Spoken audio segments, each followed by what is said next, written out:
नमस्कार दोस्तों, आइए हम मिलते हैं।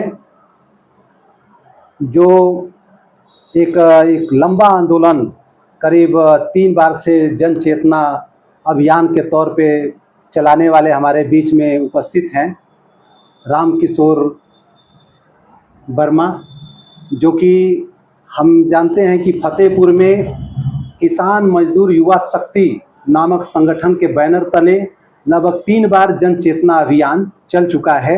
और हम जानना चाहेंगे कि उस क्षेत्र में फतेहपुर में नहरों में पानी लाओ, खेती किसानी जीवन बचाओ, ये नारे के साथ वहाँ के नौजवानों को बार बार जन चेतना अभियान के जरिए जब समाज में प्रस्तुत हुआ तो एक पूरे अखबारों मीडिया में यह नारे गूंजे थे कि आखिर ये लंबे समय से नहरों में पानी क्यों नहीं दी जाती है, दशकों से। इस पर हम जानना चाहेंगे कि आने वाले समय में राम किशोर जी आप बताएंगे कि वह जन चेतना अभियान जो 3 बार आप लोग कर चुके हैं 3 चरणों में, क्या आगे भी करने की योजना है कि नहीं, उसको करना चाहिए कि नहीं, इसके बारे में। और यह जन चेतना योजना का अभियान का क्या आपका उद्देश्य रहा है, इसका एक प्रकाश डालेंगे ताकि हमारी जनता उससे परिचित हो सके। देखिए, ये जो जिला फतेहपुर है जी, यह हमारे देश के जो और उत्तर प्रदेश के जो 8 सबसे पिछड़े जिले हैं, उन 8 पिछड़े जिलों में फतेहपुर जिले को भी माना जाता है। और ये हमारा फतेहपुर जिला डार्क जोन में घोषित है और अभी हाल में शायद सरकार ने डार्क जोन से उसको हटाया है। अच्छा, अभी कंफर्म नहीं हूँ पूरी तरह से मैं। तो हमारे इलाके में नहरों का जाल है, खास तौर से ये जो अमौली और जहानाबाद विधानसभा का जो इलाका है वहाँ नहरों का बड़ा जाल बिछा हुआ है। और ये जो नहरें आई हुई हैं ये हरिद्वार की जो हर की पौड़ी जिसे कहा जाता है, ये सन 40 के दौर में जब सूखा पड़ा था तो अंग्रेजों ने इसको डिजाइन किया था। और जो रुड़की विश्वविद्यालय है, इस नहर को बनाने के लिए रुड़की विश्वविद्यालय की स्थापना भी हुई थी। तो हुई थी।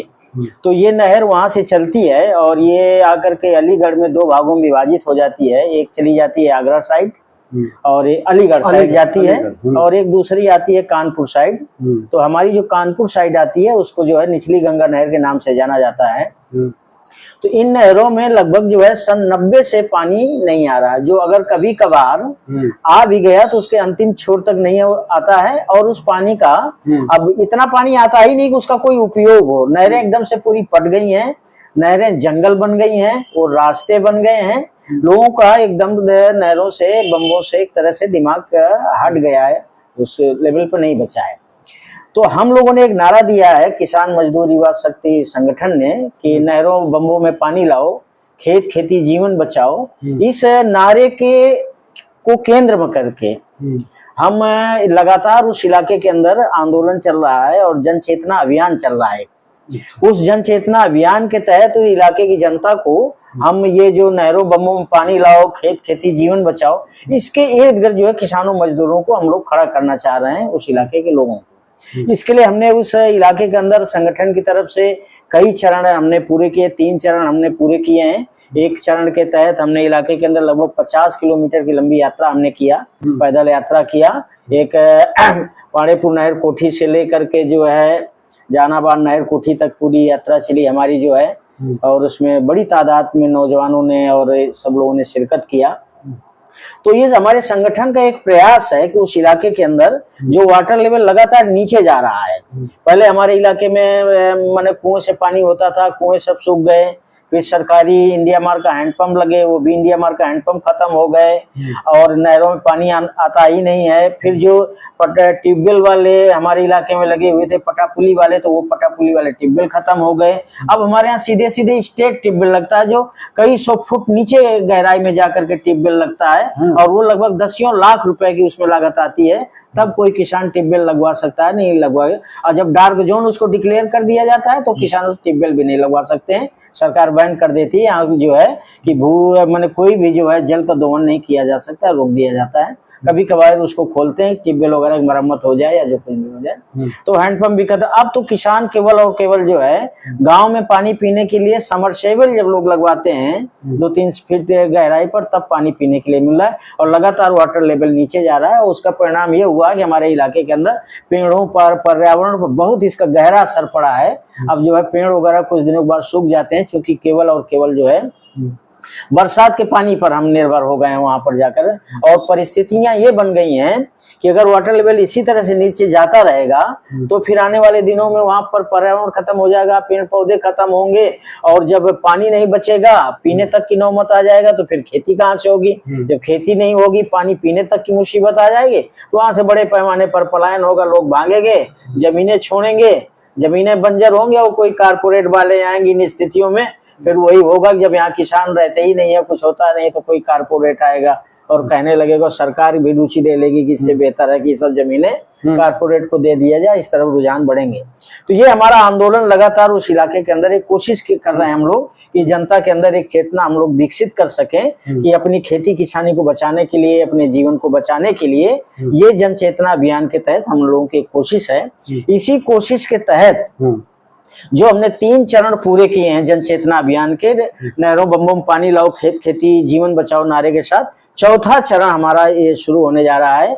इसी 22 अक्टूबर को हमारे इलाके के अंदर जो फतेहपुर जिले के जहानाबाद विधानसभा 2025 ये 2025, ये जो हमारा ये 22 अक्टूबर आने जा रहा है, इसी 22 अक्टूबर को एक जहानाबाद में, फतेहपुर जिले के एक जहानाबाद विधानसभा है और वो टाउन एरिया भी है, तो वहां पर एक हम लोगों ने जो राष्ट्रीय स्तर पर कि खेती किसानी का संकट है, जो कृषि संकट पर जा रही है, उस संकट के साथ ये एक सिंचाई भी जुड़ी हुई है। क्योंकि गवर्नमेंट का सिंचाई के साथ कोई रुझान नहीं है, गवर्नमेंट उसमें कोई नया काम नहीं कर रही है। जो पुराना सिस्टम था भी सिंचाई का, खेती किसानी का, वो पूरी तरह से जो सिस्टम ध्वस्त हो गया है। और उसी के तहत हमारे इलाके की नहरें भी ध्वस्त हो गई हैं, सब खत्म हो गई हैं, पानी नहीं आ रहा है। तो हमारी कोशिश ये है कि इन नहरों के लिए आंदोलन और संघर्ष किया जाए। तो इसी 22 अक्टूबर को जहानाबाद में राष्ट्रीय स्तर पर केवल सिंचाई के लिए नहीं, ओवरऑल जो कृषि के अंदर एक संकट पैदा हुआ है और आज की तारीख में कोई खेती किसानी करना नहीं चाहता है, और सरकार का भी रुझान खेती किसानी से लोगों को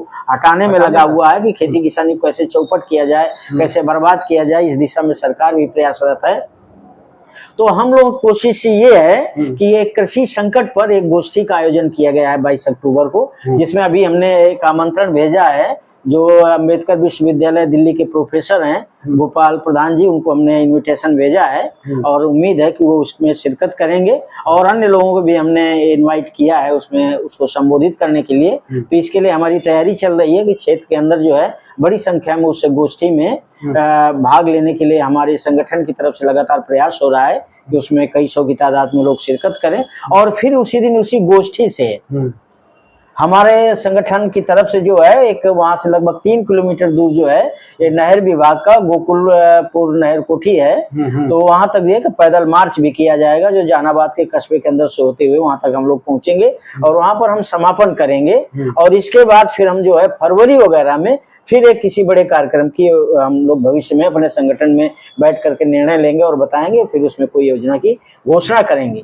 और आने वाले दिनों में हमारी कोशिश ये है कि जो हमारे इलाके के अंदर जनप्रतिनिधि हैं, वो एमपी हो, एमएलए हो, मिनिस्टर हो, जो भी माने जिम्मेदार जनप्रतिनिधि हैं, हमारे संगठन की कोशिश होगी आने वाले दिनों में कि उन पर हम कैसे दबाव बनाएं।